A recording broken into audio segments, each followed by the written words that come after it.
This is the second Art of Menopausing tea with 4 What the Fuck Times. Hi, Essie. I hope I pronounced it correctly. Today, we are doing our second tea of CCFT, which is cumin, coriander, and fennel. And I'm so glad you joined. It's a time to just relax and take a small pause in the middle of the day before you go on to the next part of your day. So let's talk a little bit about the time of the day. Last week, essay, thank you. Last week, I spoke about CCFT on its own, and on my Substack, if you just go through it, it's open to everyone. You can see a little bit more information about the entire tea on its own. But this time we're going to focus on the middle herb or the middle spice of this tea, which is coriander.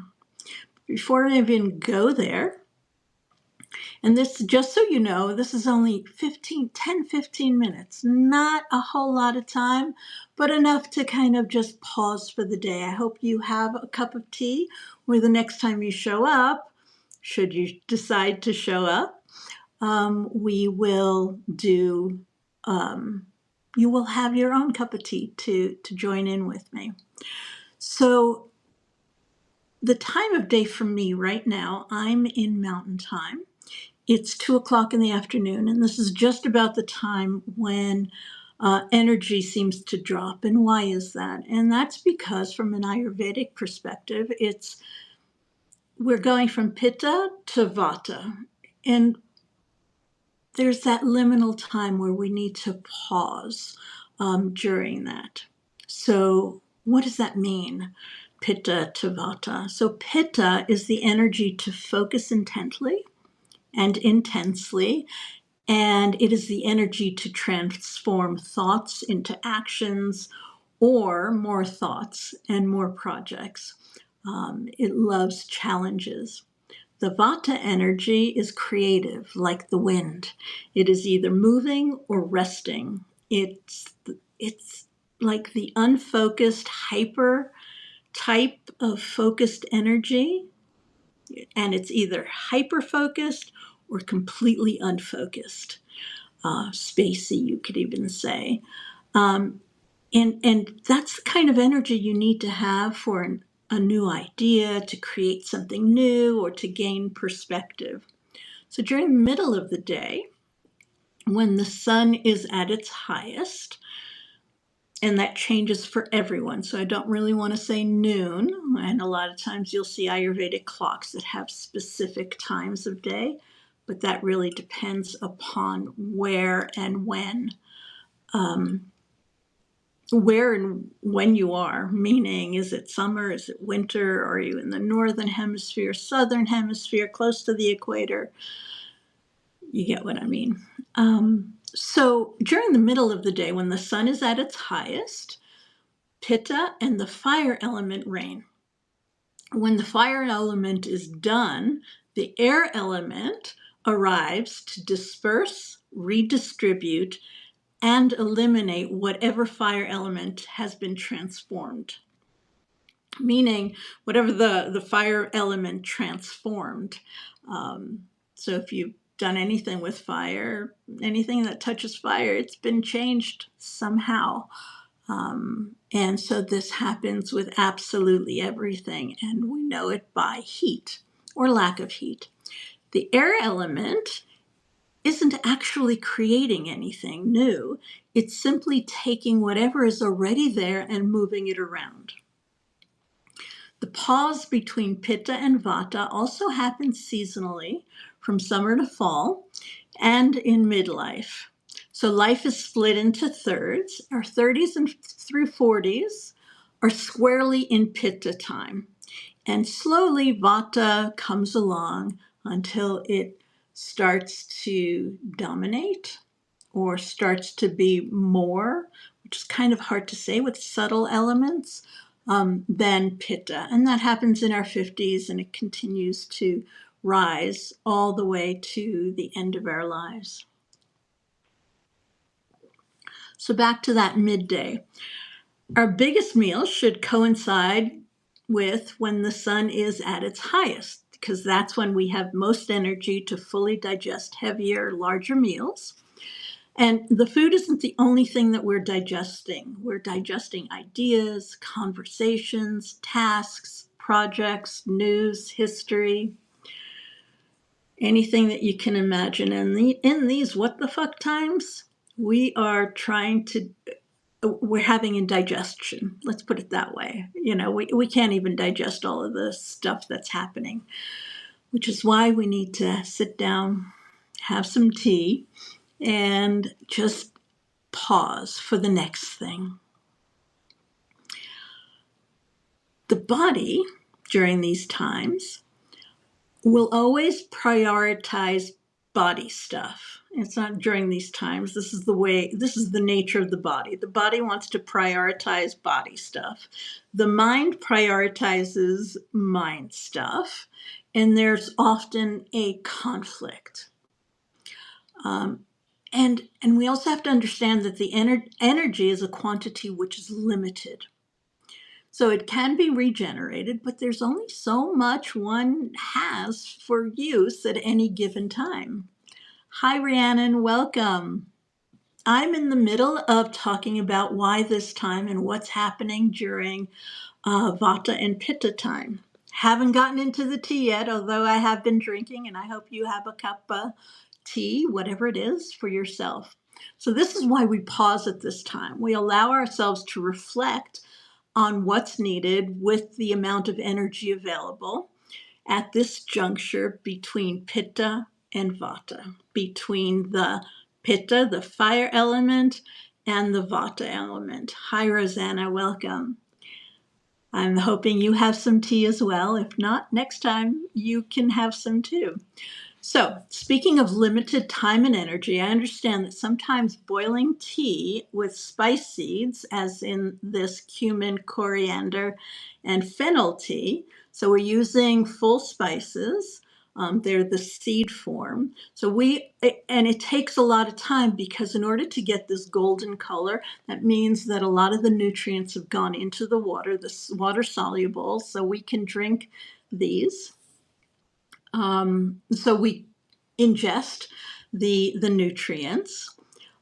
So sometimes it just takes a lot. It might take a half hour, depending on where you are, to get it to this. And I get it. We just don't have the time. And it's so much easier to just boil water, pour it in a cup, add a tea bag, and let it steep for a moment or cool down, whatever.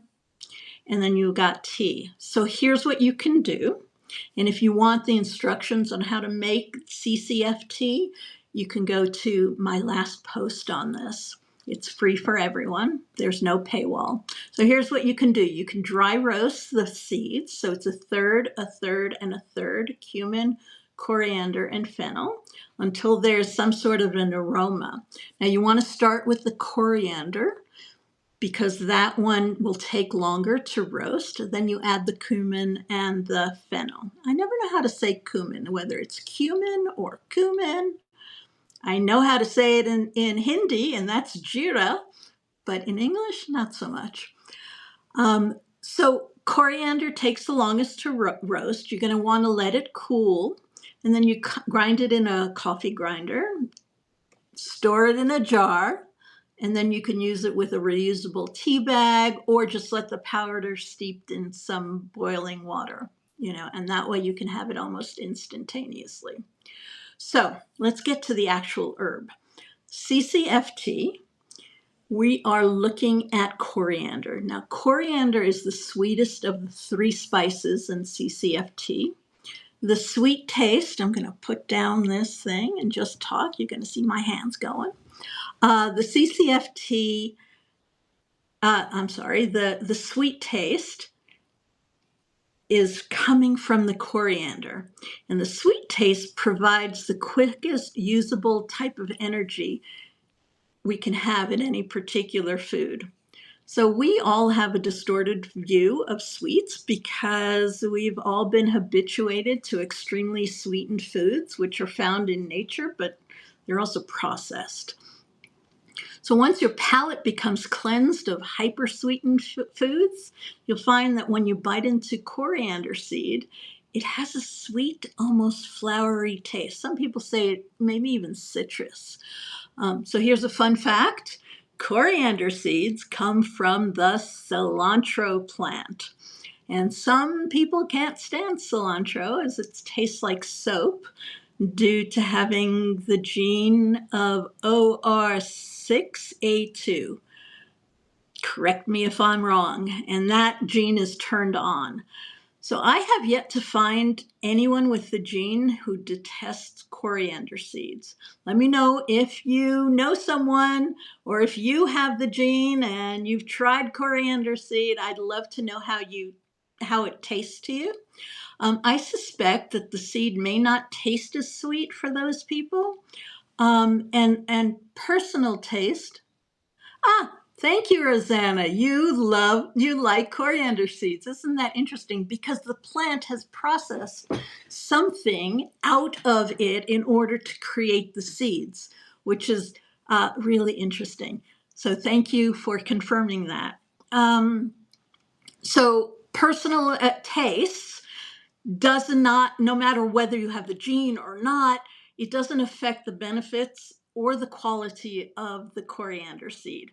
What affects the quality is its age, but that's a whole other story. So coriander is equally good for all of the doshas. That's Vata, Pitta, Kapha. If I speak in Sanskrit, you don't understand what I'm saying, please ask. I will stop and pause and help with it. I understand I'm speaking in a foreign tongue quite often.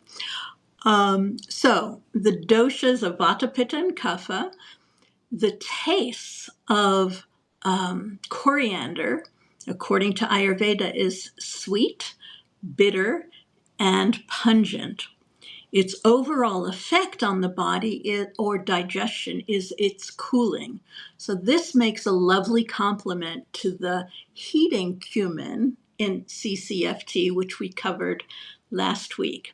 So from a therapeutic perspective, coriander seeds help ignite the digestion because it has a little bit of that bitter and pungent taste in it. And 2 o'clock in the afternoon, my time, it may be 1 to 4 on the American continent, or who knows where you are, it will help digest the meal. So one of the reasons why we get tired after carbs, after lunch, is we've used up the energy in the body, is prioritizing digesting the food rather than doing anything else. So it shuts down all of the other activities. So from a therapeutic perspective, it ignites the digestion. It's also a carminative. So what does that mean? It means it helps reduce gas and flatulence. So I have had so many women, especially middle age, struggling with increased flatulence. English would help, especially after lunch. I asked them if their lunch consisted of a salad or raw foods, and they usually say yeah. And that's usually the culprit. Women who've been consistently healthy eaters all of a sudden find that they can't do the same foods. The things don't work like they used to. So what's happened is their digestive capacity has changed and can no longer handle raw foods without some modifications or additional help. And this is where my style of Ayurveda, about not cutting out foods, but making sure you understand the qualities to help you digest better. So Oh, how do you know your digestion isn't working? It's because it's starting to form some additional gas. So it also, coriander, that is, it's also a gentle diuretic. So that means if you are carrying, if you're having extra water in your system, it'll help you release it, which means that it's helping the kidneys. It also has a cooling effect, so any heat issues like nausea, vomiting, probably hot flashes, it will help with. And it also is gentle enough to drink for nausea during pregnancy. So 15 minutes, 16 minutes have gone by, and I am so excited that you joined me. Does anyone have any questions about anything?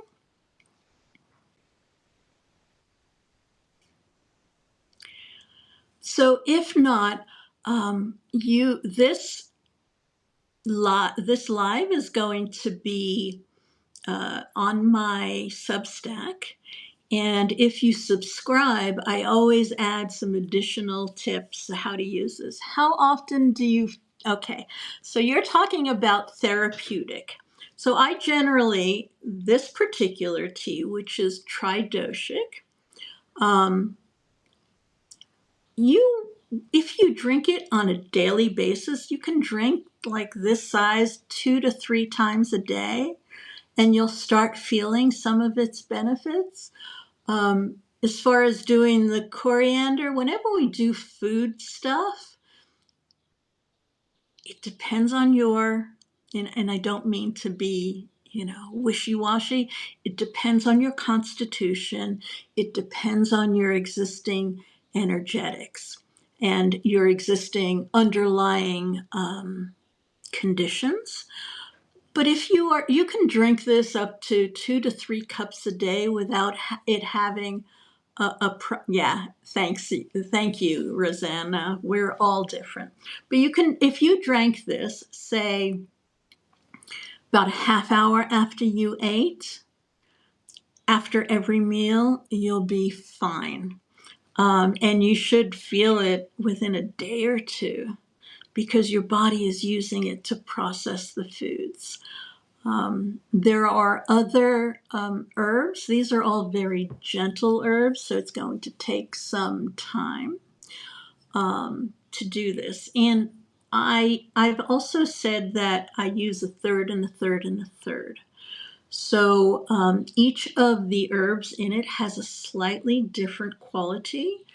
And I mentioned that cumin has a slightly heating quality. So if, say, you are running an active inflammatory condition or you're running a general fever, then what you might want to do is you might want to play with the ratios. So you might want to bring down the cumin, bring up some of the coriander. But if you use it in if you use it in this combination, then it's a really balanced tridoshic tea. I hope you understand. Is that yes, Rosanna?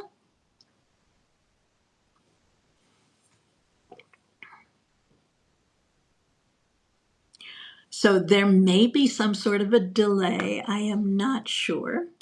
So as I said, this is going to be on my site. You're not 100% sure. Go to my Substack, and I started off with how to actually make the CCFT, and then just try it. See if you like it. You can add some sweetener to it. It's not going to have a big, huge effect immediately, but you will understand the subtle effects of it. Yeah. So just a quick thing. If you subscribe, you will get an email with my next live. I'm going to schedule it again. And the next one is going to be fennel, which is the final spice of this tea. Additionally, it's the new moon on Saturday. So every new moon, we make new moon ghee. It's complimentary, so all you need is ghee and butter and a kitchen. And if not, you can just join for a little new moon chat and make some intentions for the next moon. So you can find that all on my Substack as well. And I so appreciate you. So look out for the next notification, and hopefully you'll have yourself a cup of CCF tea. Namaste. See you soon. Bye.